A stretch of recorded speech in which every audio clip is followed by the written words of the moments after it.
Maithili express की शानदार प्रस्तुति।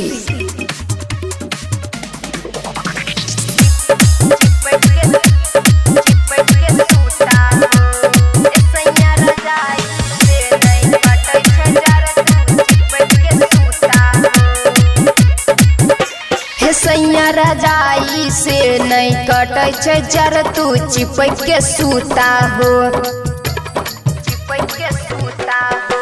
हे सैया रजाई से नहीं कटे छे जर तू चिपक के सूता हो।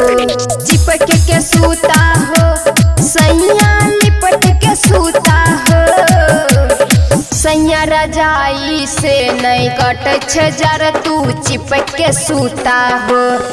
सैया रजाई से नहीं कटे छे जर तू चिपक के सूता हो।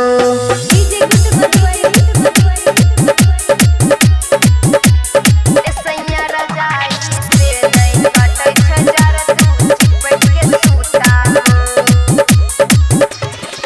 जार से थर थर काँप दहिया देने तू गरमाई। काम न कोनो करे तोहर रसून तेल लगाई। यारो साटा हमरा भीरी देसे दे साटा बा।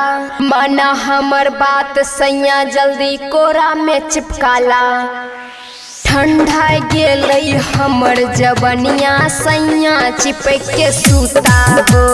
ठंडा गेलई हमर जवनिया सैया चिपक के सूता हो।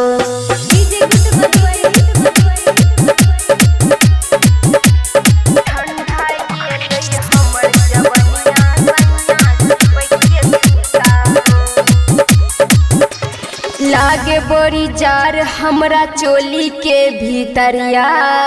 छान कोनो काम के तोहर चादर रजैया। सैया पर मत तू जोगार कोनो लगाबा। कही के अमन जी से घर में हीटर लगाबा। दूरे रहा नहीं तू पलंग पर सट के सूता हो। सैया रजाई से नहीं कटे छे जर तू चिपक के सूता हो।